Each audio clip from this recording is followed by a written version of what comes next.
So if you remember when we talked about business planning, we talked about creating a narrative structure, about telling somebody a story. Think about it when you were at school and you had to tell a story. When you came back from your holidays, the first thing people said to you, or the first thing the teacher said to you, is your first task today is to tell us the story of what you did on your holidays. Think of your business plan like that. So we're trying to tell a narrative story to funders, but also to yourself, so that there's an interest when you have to read it back. We've talked about introducing yourself, but now we're going to talk about the market research side of your business plan.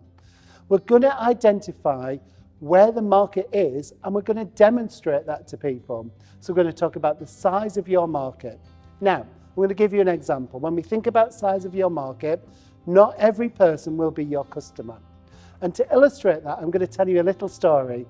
There was a juggling shop in Stockton, based in Stockton-on-Tees, and that juggling shop was going to service the people of Stockton.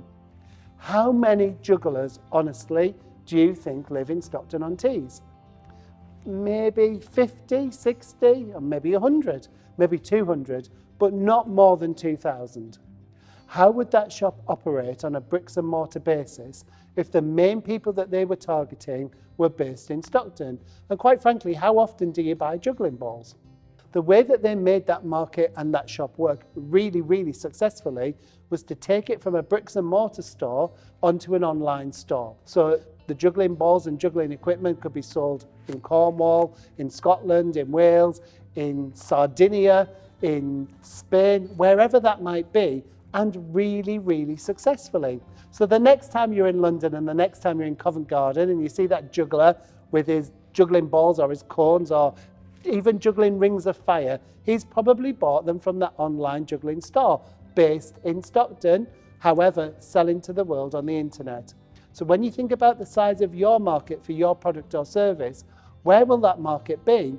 Does it need to be on a local basis? Does it need to be on a national basis? Or could it even be on an international basis? Where does that market come from? And this is not just your supposition. We want you to research it. So using online tools, using speaking to people, going out and actually asking prospective customers and identifying where that market can be. The beauty of market research in now is that actually you have the whole world to research with. There's lots of people you can talk to using the internet, using social media to establish the size of your market. That will also help you establish who are your customers. Because if we've said already that not everybody will be your customer, when you do your market research, you will find some common themes. Now, I'm not suggesting to you that some people outside those common themes will not be your customers, but what we're looking at is the average customer. Who is the average customer for your business? What is their makeup? What do they look like? Where are they located? How old are they? What sort of product or service do they buy? How often do they buy it? Who specifically are your customers? And remember, tell us in a narrative way. Your business plan shouldn't be reams and reams and reams of research. What we want to see in a business plan is that you've done the research, but that you've actually then factually looked from a data perspective and worked out where those customers are for you. And then, whilst you've done this market research, finally, and perhaps most importantly, you'll recognize the areas and you'll be able to demonstrate the areas where market growth is happening, where you can target customers directly.